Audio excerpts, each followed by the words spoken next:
Book का ही एक question करते हैं, लेकिन बुक में ना ऐसा क्वेश्चन एक्चुअली है नहीं, तो हम ऐसे ही एज्यूम करके एक क्वेश्चन करा देते हैं। ठीक है, बुक में ऐसा क्वेश्चन नहीं दिया हुआ है। Suppose A is equal to, अगर ए नहीं भी क्वेश्चन में दिया रहेगा तो तुम लोग समझ जाना। देखो लास्ट क्लास में हम लोग जो इन्वर्स पढ़े थे वो 9 डिजिट का था। आज वाला इन्वर्स देखो 4 अंक का, तो 9 डिजिट वाला एक्चुअली बहुत बड़ा हो जाता है, तो कभी कभी एग्जाम में नहीं आता है। तो ये वाला देखते हैं तो कॉन्स्टेंटली एग्जाम में दे देता है, तो इसलिए तुम लोग ध्यान समझना। वो भी इन्वर्स पढ़ाया था लेकिन वो 9 डिजिट का था। चलो फिलहाल हम सॉल्व करते हैं। तो पहले एक बार फॉर्मूला बताए थे 1 by determinants A into adjoint of A, ये फॉर्मूला था। तुम लोग फॉर्मूला कॉपी में देख सकता है। फिर यहाँ पर तुम लोग को लिखाया था एडजॉइंट का फॉर्मूला बताया था। एडजॉइंट ऑफ ए का फॉर्मूला था C11 12 13 21 22 23 31 32 33, ये था फॉर्मूला और इसके अकॉर्डिंग साइन था ये, ऐसा था ये पूरा। ठीक है, तो अब ध्यान से देखो, ये क्वेश्चन 4 अंक का और ये एग्जाम में आता है, चलो अच्छे समझना। ये क्वेश्चन 4 अंक का है, तो हम क्या करेंगे ना, शुरुआत का ये 4 ही हम फॉलो करेंगे। देखो ये क्योंकि क्वेश्चन 4 अंक का है इसलिए 4 ही फॉलो करना। C11 12 21 22, तो साइन भी ये 4 ही लेना। बस एग्जाम में गलती सब कहाँ करता है ना, साइन में गलती कर देता है। 9 अंक का साइन कैसा है, प्लस माइनस प्लस, फिर माइनस, प्लस के बाद माइनस, फिर माइनस के बाद प्लस। लेकिन 4 अंक में देखो ऐसा नहीं, प्लस माइनस तो फिर माइनस, तो फिर माइनस से यहाँ हो गया। तो बस यही ध्यान रखो। तो तुम लोग क्या करना, 9 डिजिट का जो फॉर्मूला होता है उसी के अकॉर्डिंग चलना, बेटर रहेगा। तो अब देखो हम निकालते हैं सबसे पहले C11। चलो क्वेश्चन में C11 कौन होगा, 3। रूल क्या है, सीधा सीधा वाला कैंसिल होता है। बेसिकली रो कॉलम में ये सीधा कैंसिल और ये सीधा कैंसिल, क्या आया 3, C11 निकल गया। अब C12 निकाल देते हैं, देखो कितना जल्दी निकल रहा है। ठीक है, अब देखो C12 निकालते हैं, तो C12 ये -2 है, तो ये कैंसिल और ये कैंसिल, क्या हो गया 5। लेकिन इसका साइन क्या है माइनस, तो यहाँ क्या लिख देंगे -5 लिख देंगे। ठीक है, चलो फिर उसके बाद C21 5 है, ये कैंसिल ये कैंसिल, क्या है -2, लेकिन ऑलरेडी इसका साइन माइनस है, क्या हो जाएगा +2। C22 ये कैंसिल ये कैंसिल, तो क्या आ गया 3। अब जो निकला इसको लिख देना, यहाँ देखो सब जल्दी जल्दी निकलेगा। कोफैक्टर ऑफ ए, अब जो निकला लिख दो 3 5 2 3, 5 माइनस में लिख दिए। लेकिन हमको क्या करना है, एडजॉइंट। तो तुम लोगों को बताया था कि जब एडजॉइंट करोगे तुम लोग इसको, एडजॉइंट ऑफ ए, तो बस रॉ को किस में लिख दिया जाता है, कॉलम में। तो रॉ को कॉलम में लिख दो, 3 ये हो गया -5, ये 2 ये हो गया 3।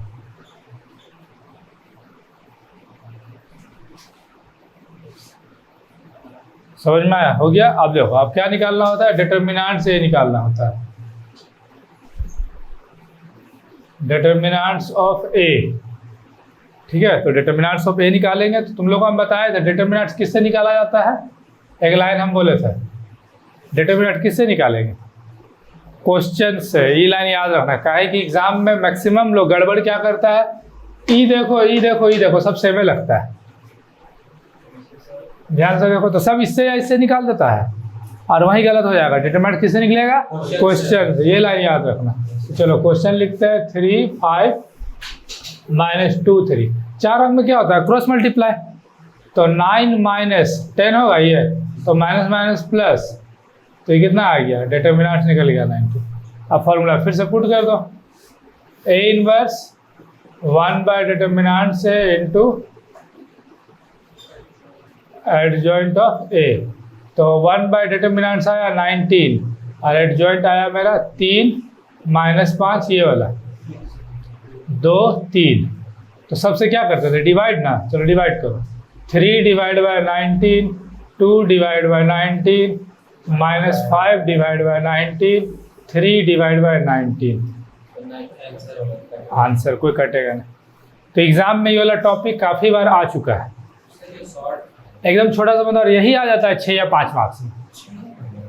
तो तुम लोग को थोड़ा सा बस प्रैक्टिस चाहिए। ठीक है, चलो एक क्वेश्चन और कर रहे हैं, थोड़ा ध्यान देना। चलो अब इस बार बुक का क्वेश्चन कर रहे हैं, ठीक है, ये क्वेश्चन ऐसे ही रैंडम था। इस बार हम लोग क्वेश्चन कर रहे हैं सेकंड एक्सरसाइज 6B का क्वेश्चन नंबर 18 का 1। तुम लोग देख लो बुक में 6B है, सॉरी 7B ना, यहाँ लिख देते हैं 7B 18 का 1। क्वेश्चन का लाइन देखो तो क्या बोला है, क्वेश्चन का लाइन देख कर देखना।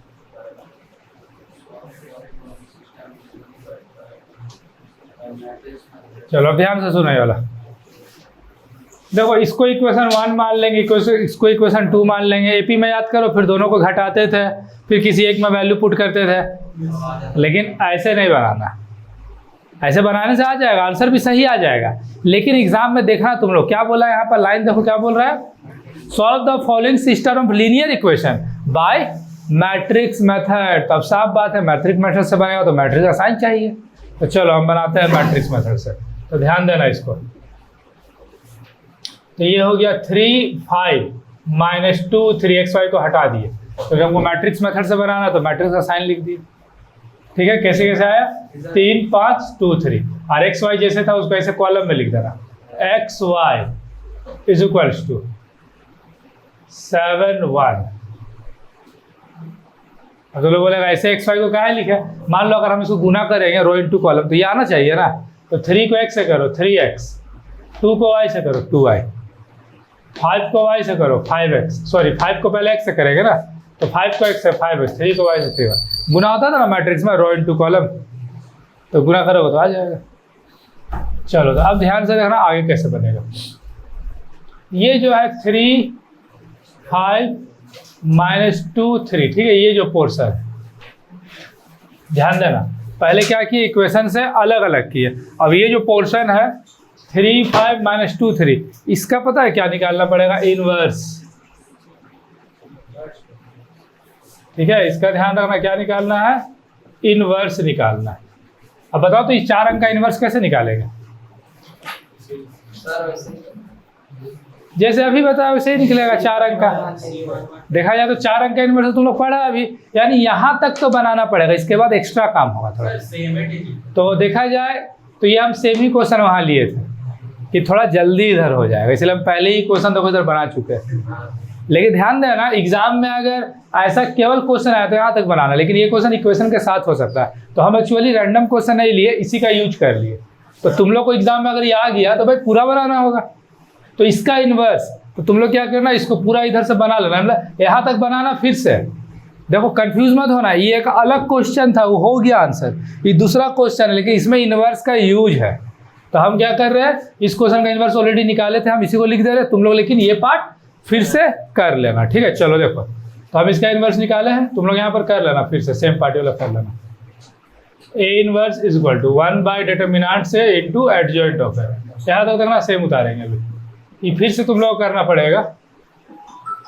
तो 1 बाय 19 इंटू एडजॉइंट कितना आया था 3 -5 2 3। बस अब ध्यान देना थोड़ा सा, ये डिवाइड मत करना इसको, तो गड़बड़ हो जाएगा। गड़बड़ क्या होगा, कैलकुलेशन में फंस जाओगे, एलसीएम लेना पड़ जाता है, लंबा कैलकुलेशन हो जाएगा। तो अब देखो हमको तो एक्स वाई का वैल्यू निकालना है, तो लिख देना x y is equals to 7 1। अब थोड़ा सा यहाँ पर हम और चेंज कर रहे हैं, ध्यान देना। 1 by 19 into 3 2 -5 3 into 7 1 is equals to x y. जगह चेंज कर दिए तो बात वही पड़ेगा, उतना क्रॉस मल्टीप्लाई का जरूरत नहीं है, ये यहाँ इक्वल टू में था तो इसका दोनों प्लस चेंज। अब वो लोग चेंज क्या है किया, क्योंकि हमको आंसर निकालना है एक्स वाई का, तो एक्स वाई को साइड में कर दो, ऊपर वाला जो आंसर होगा एक्स का, नीचे वाला आंसर जो होगा वाई का, इसीलिए ऐसा कर देना। नॉर्मल मैथमेटिक्स है। 1 बाय 19 इंटू, चलो गुना करने का रूल क्या था, रॉ इंटू कॉलम, गुना करो रॉ इंटू कॉलम, यही से गुना होता था ना मैट्रिक्स में। चलो गुना कर रहे हैं, पहला को पहला से, प्लस बीच में होता था, दूसरा को दूसरा से। अब नीचे आ जाओ, एक ही कॉलम था इसलिए एक ही बार हुआ, अब नीचे वाला से करो। तो -5 into 7 plus 3 into 1 is equals to x y. तो 1 बाय 19 इंटू, चलो इसका मल्टीप्लाई करो, 21 plus 2 -35 plus 3 is equals to x y, 19 का यूज तुम्हें लास्ट में करना, जो भी डिवाइड वाला रहेगा, 23 minus 32 is equals to x y. अब इसको तुम डिवाइड दे सकता है, पहले डिवाइड देता तो एलसीएम का लफड़ा हो जाता। चलो डिवाइड दो, तो 23/19 माइनस 32/19, ऐसा मैट्रिक्स का बॉक्स बना देना, is equals to x y. देखो तो ये कटेगा क्या आपस में? नहीं कटेगा ना, नहीं इसको ऊपर नहीं करना, ये नॉर्मल डिवाइड नहीं है, मैट्रिक्स में है, जैसे यहाँ था, तो इसको ऊपर है ना कर सकते उस टाइप से। तो therefore x is equals to 23/19 comma y is equals to minus 32/19। देखो तो ये आंसर है, चेक करो, ये हो गया आंसर, है आंसर, देखो देखो आ गया आंसर।